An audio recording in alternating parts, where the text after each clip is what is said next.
നടനും കേന്ദ്രമന്ത്രിയുമായ സുരേഷ് ഗോപി പുലിപ്പല്ല് മാല ഉപയോഗിക്കുന്നുണ്ട് എന്ന പരാതി. ഇക്കാര്യം ചൂണ്ടിക്കാട്ടി സംസ്ഥാന പോലീസ് മേധാവിക്ക് യൂത്ത് കോൺഗ്രസ് മുൻ ദേശീയ വക്താവ് മുഹമ്മദ് ഹാഷിമിന്റെ പരാതി. പുലിപ്പല്ല് മാല എങ്ങനെ കിട്ടി എന്ന് സുരേഷ് ഗോപി വ്യക്തമാക്കണം എന്നാണ് പരാതിയിലെ ആവശ്യം. വന്യജീവി സംരക്ഷണ നിയമത്തിന്റെ ലംഘനമെന്നും പരാതിയിൽ പറയുന്നു. കഞ്ചാവ് കേസിൽ പിടിയിലായ റാപ്പർ വേടൻ എന്ന കിരൺ ദാസ് മുരളി ഉപയോഗിക്കുന്ന മാല പുലിപ്പല്ല് കൊണ്ടുള്ളതാണ് എന്ന് വനം വകുപ്പ് കണ്ടെത്തിയിരുന്നു. ഈ സാഹചര്യത്തിലാണ് സുരേഷ് ഗോപിക്കെതിരെയും പരാതി ഉയർന്നിരിക്കുന്നത്. മാലയിലുള്ള പുലിപ്പല്ലുമായി ബന്ധപ്പെട്ട തെളിവ് ശേഖരിക്കുന്നതിനായി വേടനെ 2 ദിവസം വനം വകുപ്പിന്റെ കസ്റ്റഡിയിൽ കോടതി വിട്ടിരുന്നു. തമിഴ്നാട്ടിൽ ഒരു പരിപാടി നടത്തിയപ്പോൾ മലേഷ്യൻ പ്രവാസിയായ രഞ്ജിത്ത് കുമ്പിടിയാണ് തനിക്ക് പുലിപ്പല്ല് സമ്മാനിച്ചത് എന്നാണ് വേടന്റെ മൊഴി. മൊഴിയുടെ അടിസ്ഥാനത്തിൽ വേടനെതിരെ ജാമ്യമില്ലാ കുറ്റം ചുമത്തി വനം വകുപ്പ് കേസെടുത്തിരുന്നു. പുലിപ്പല്ല് കൈവശം വയ്ക്കുന്നത് ഇന്ത്യയിൽ ജാമ്യമില്ലാ കുറ്റമാണ്. വിദേശത്ത് നിന്ന് എത്തിക്കുന്നതും കുറ്റകരമാണ്. കുറ്റം തെളിഞ്ഞാൽ 3 മുതൽ 7 വർഷം വരെ തടവും 10,000 രൂപ പിഴയും ശിക്ഷ ലഭിക്കും. കഴിഞ്ഞ ദിവസമാണ് തൃപ്പൂണിത്തുറയിലെ താമസ സ്ഥലത്ത് നിന്ന് വേടനടക്കം 9 പേരെ 6 ഗ്രാം കഞ്ചാവുമായി പോലീസ് അറസ്റ്റ് ചെയ്തത്. ഇതിൽ ഇവർക്ക് സ്റ്റേഷൻ ജാമ്യം ലഭിച്ചു. എന്നാൽ വേടൻ ധരിച്ചിരുന്ന മാലയിലെ പുലിപ്പല്ല് വിനയായി. ഇത് പോലീസിന്റെ ശ്രദ്ധയിൽപ്പെടുകയും വനം വകുപ്പ് അധികൃതരെ അറിയിക്കുകയുമായിരുന്നു. പ്രാഥമിക പരിശോധനയിൽ തന്നെ ഇത് യഥാർത്ഥമാണ് എന്ന് കണ്ടെത്തിയ വനം വകുപ്പ് വേടനെ കസ്റ്റഡിയിലെടുത്തു. 2022 ചെന്നൈയിൽ നടത്തിയ ഷോയ്ക്കിടെയാണ് രഞ്ജിത്ത് എന്ന ആരാധകൻ തനിക്ക് പുലിപ്പല്ല് സമ്മാനിച്ചത് എന്നാണ് വേടൻ എക്സൈസിനോട് പറഞ്ഞത്. രഞ്ജിത്തുമായി സമൂഹ മാധ്യമം വഴിയാണ് വേടന് ബന്ധം. ശ്രീലങ്കൻ വംശജനാണ് ഇയാൾ. പിന്നീട് UK-ലേക്കോ ഫ്രാൻസിലേക്കോ കുടിയേറിയതാണ് എന്ന് കോടനാട് ഫോറസ്റ്റ് റേഞ്ച് ഓഫീസർ പറയുന്നു. വേടന്റെ അമ്മയും ശ്രീലങ്കൻ വംശജയാണ്. രഞ്ജിത്തുമായി ബന്ധപ്പെടാൻ വനം വകുപ്പ് അധികൃതർ ശ്രമിച്ചു വരികയാണ്.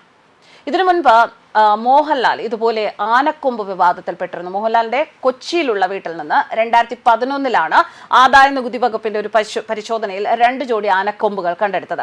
ആദായ നികുതി വകുപ്പ് ഇത് വനം വന്യജീവി വകുപ്പിന് കൈമാറി. അതിനുശേഷം Kodanad forest range officer 2015 December മാസത്തിൽ ഈ വിഷയത്തിൽ കോടതിയിൽ അന്തിമ റിപ്പോർട്ട് നൽകി. അതിൽ 1-ാം പ്രതി മോഹൻലാലായിരുന്നു. അതുപോലെ തന്നെ വേടനെ കഞ്ചാവ് കൈവശം വെച്ച കേസിൽ അറസ്റ്റ് ചെയ്യുമ്പോൾ പുലിപ്പല്ലുണ്ടായിരുന്നു. പോലീസ് കേസെടുക്കാൻ വനം വന്യജീവി വകുപ്പിന് കേസ് കൈമാറുകയായിരുന്നു. ഇന്ത്യൻ നിയമം അനുസരിച്ച് വന്യജീവികളുടെ ഈ വസ്തുക്കൾ വീട്ടിൽ സൂക്ഷിക്കുന്നത് പൂർണ്ണമായ നിരോധനമുണ്ട്. എന്നാൽ 2003 ഒരു ഭേദഗതി വന്നിരുന്നു. അത് പ്രകാരം ലൈസൻസ് ഉണ്ടെങ്കിൽ കൈവശം വെക്കാം എന്നായി. ഇന്ന് ഇന്ത്യയിലെ നിയമം അനുസരിച്ച് ഗവൺമെന്റിന്റെ അനുമതി ഇല്ല എങ്കിൽ വന്യമൃഗങ്ങളുടെ ശരീരഭാഗങ്ങൾ ഒരു തരത്തിലും കൈവശം വെക്കാൻ അനുവാദമില്ല. അത് വ്യാപാരം ചെയ്യാൻ അനുവദിക്കുന്നില്ല. നിയമപ്രകാരം ഒരാൾക്ക് ഈ വസ്തു ലഭിച്ചതിനെ പറ്റി കൃത്യമായ വിവരങ്ങൾ അറിയണം, തെളിവുകൾ വേണം. സത്യവാങ്മൂലവും സർക്കാരിന് നൽകുമ്പോഴാണ് ലൈസൻസ് കിട്ടുക. മൃഗങ്ങളുടെ വേട്ടയാടലും വിൽപ്പനയും തടയാനാണ് ഈ നിയമം കൊണ്ടുവന്നത്. ഇവിടെ മോഹൻലാലിനും വേടനും സർക്കാർ ലൈസൻസ് ഉണ്ടായിരുന്നില്ല. അപ്പോൾ വനം വന്യജീവി വകുപ്പ് കേസെടുത്ത് അന്വേഷിക്കേണ്ടി വരും എന്നതാണ് അവസ്ഥ. അത് 2 കേസിലും നടന്നിട്ടുണ്ട്. എന്നാൽ മോഹൻലാലിന്റെ കേസിൽ അതിലെ പ്രതികളിൽ ഒരാളായിരുന്ന കൃഷ്ണകുമാറിന്റെ ഒരു ആന അത് ചരിഞ്ഞപ്പോൾ ആ ആനയുടെ കൊമ്പാണ് മോഹൻലാലിന് സമ്മാനമായി നൽകിയതും. കൊമ്പുകൾ കാട്ടാനയുടേതല്ല എന്നുമാണ് വനം വകുപ്പ് കണ്ടെത്തിയിരുന്നത്. വനം വകുപ്പ് മന്ത്രി തിരുവഞ്ചൂർ രാധാകൃഷ്ണൻ മുൻകൈയെടുത്ത് ആനക്കൊമ്പ് തിരിച്ച് മോഹൻലാലിനെ ഏൽപ്പിക്കുകയും ചെയ്തു. ഈ കൊമ്പ് അദ്ദേഹം വിലയ്ക്ക് വാങ്ങിയതല്ല, മറിച്ച് സമ്മാനമായി ലഭിച്ചതാണ്.